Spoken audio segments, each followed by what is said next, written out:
Hello guys, ரீசெண்டாக அமேசானில் colouring book ஒன்று ஆர்டர் பண்ணியிருந்தேன். நீ சின்ன குழந்தைய கலரிங் புக்கெலாம் ஆர்டர் பண்ணி வீட்டில் விளையாடி நிற்கிறதுக்கு அப்படின்னு நீங்கள் கேட்கலாம். அதுக்கு தான் கலரிங் புக் ஃபார் அடல்ட்ஸ் அப்படின்னு டைப் பண்ணேன். இந்த புக்கை வந்து காட்டுச்சு. So Majestic animals. இதில் பார்த்தீங்கன்னா இந்த சிங்கமே எவ்வளோ பிரம்மாண்டமாக கலர் கொடுத்துருக்காங்க பாருங்கள். அந்த மாதிரி நம்மளும் க்ரியேட்டிவாக யூஸ் பண்ணி கலர் பண்ணணும். ஸோ இதில் பார்த்தீங்கன்னா எவ்வளோ அனிமல்ஸ் கொடுத்துருக்காங்க பாருங்கள். க்ரொக்கடைலு, செம்லியான், இந்த மாதிரி பேர்ட்ஸு, ஃபிஷ்ஷு அப்படின்னு நிறைய கொடுத்துருந்தாங்க. பார்க்கவே சூப்பராக இருந்துச்சு. இந்த சிங்கம் வந்துச்சு பார்த்தீங்களா, அந்த மாதிரி நம்மளோட மைண்ட் யூஸ் பண்ணி ஸோ எவ்வளோ நம்மளால் நியூவாக க்ரியேட்டிவாக பண்ண முடியுமோ அந்த மாதிரி இதுக்கு வந்து கலர் வந்து கொடுக்கணும். ஸோ இந்த கலரிங் புக்கை நீங்கள் பார்க்கும் போதே தெரியும் இதுக்கு ரொம்ப பொறுமை தேவை அப்படின்ட்டு. ஸோ நான் வந்து செலக்ட் பண்ண இதில் எது நம்ம வந்து ஃபர்ஸ்ட்டு கலர் கொடுக்கலாம் அப்படின்ட்டு பார்க்கும்போது எல்லாமே ஆனால் இது பாருங்கள், இந்த ஹிப்போபொட்டாமஸ்லாம் ஐயோ தலையே சுற்றிடும் போல் இருக்குது. ஆனால் நம்ம கலர் பண்ணி முடித்து பார்த்தோம் அப்படின்னா விஷுவல் ட்ரீட்டாக இருக்கும் உண்மையிலேயே.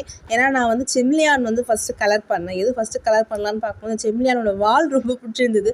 ஸோ எனக்கு சரி ஓகே செம்லியான் நம்ம கலர் பண்ணலாம் அப்படின்னு நான் வந்து செலக்ட் பண்ணேன். கலர் பண்ணியும் முடிச்சிட்டேன். 2.5 days ஆச்சு எனக்கு கலர் பண்ணுறதுக்கு. அந்த செம்லியான் மேலே இருக்க லீவ்ஸை கலர் பண்ணுறதுக்கே எனக்கு 1.5 days ஆயிடுச்சு.